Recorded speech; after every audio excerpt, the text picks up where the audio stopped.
जय श्री राम। रामायण सिंधी शायरी में व्याख्या हिंदी में पृष्ठ 172 लंका कांड। इसके पहले रावण मदद मांगने के लिए कुंभकर्ण के पास जाता है और उसे चिर निंद्रा से उठाता है, जगाता है और मदद करने की गुहार करता है। पहले तो कुंभकर्ण ने भी उसे समझाया कि तुमने बहुत गलत काम किया है, लेकिन वह मानने को तैयार नहीं था। अब कुंभकर्ण दारू पीकर मदमस्त होकर भाई की मदद करने के लिए युद्ध क्षेत्र की ओर जाते हैं। रास्ते में विभीषण मिलता है और उन्हें पूरी बात बताता है कि किस तरह रावण ने उसे धिक्कार कर निकाल दिया है। अब आगे। इन रघुवर खे बाडायो, दिन डिसी उन शरण लगायो। कुंभकर्ण खे को दुख नाहे, जातु रावण यमवश आहे। विभीषण ने बताया कि रावण द्वारा मुझे लात मारकर निकाल जाने के बाद ही मैं प्रभु श्री राम की शरण में गया हूँ। जब यह बात कुंभकर्ण ने सुनी तो उसे कोई दुख नहीं हुआ और यह जानकर प्रसन्नता हुई कि प्रभु श्री राम ने उनको शरण में ले लिया है। और उन्होंने मन में विचार किया, अब रावण शायद यम के वश में हो गया है, अब उसकी मृत्यु उसे बुला रही है। धन्य धन्य तू विभीषण आही, राक्षस कुल ते दाग बिनाही। भाव कयो तो कुल रोशन आ, राम जप्यो जो खुद भगवन। कुंभकर्ण ने विभीषण से कहा कि हे विभीषण, तुम धन्य हो, तुमने राक्षस कुल पर कोई दाग नहीं लगाया है, बल्कि कुल को रोशन किया है।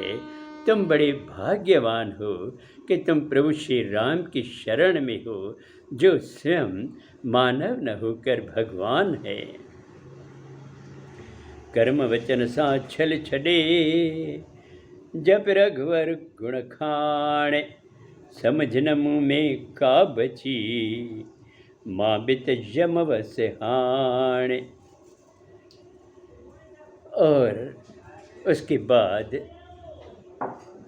विभीषण को कुंभकर्ण कहते हैं कि अब कर्म और वचन से सब कपट छोड़ देना और प्रभु श्री राम की शरण में रहकर उनका ही स्मरण करना।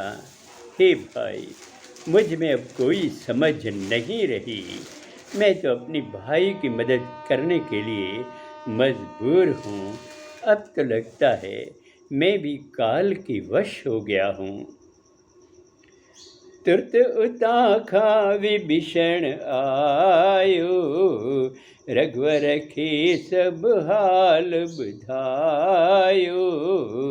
नाथ जबल जिय बदन रखे तो, कुंभकर्ण युद्ध वीर अचेतो।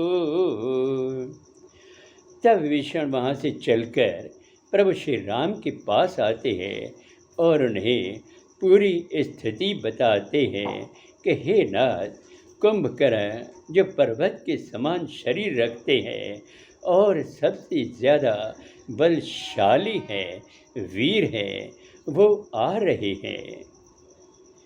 हिरछन बांदरन डोड़ लगाई, जबल खड़न में देर न काई। वनटिण पहड़ बिय लगन था, जन हाथी खे फूल लगन था। उधर सभी रीछ वानर दौड़ दौड़ कर बड़े पत्थर उठाते हैं और कुंभकर्ण की ओर फेंकते हैं, पर कुंभकर्ण तो पर्वत के समान है, उसे कुछ फर्क नहीं पड़ता है। ऐसा लगा जैसे हाथी को कोई फूल मार रहा हो।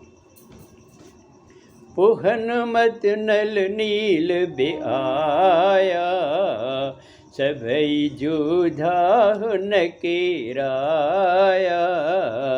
बांदर सेना डप में आहे, कुबित हुन जे सामू नाहे। उसके बाद मुकाबला करने के लिए हनुमान जी आते हैं, नल और नील आते हैं, पर सब योद्धाओं को कुंभकर्ण गिरा देता है और जख्मी कर देता है। अब वानर सेना डर में है, कोई भी कुंभकर्ण के सामने नहीं आ रहा है। अब आगे अगले सोमवार को। जय श्री राम।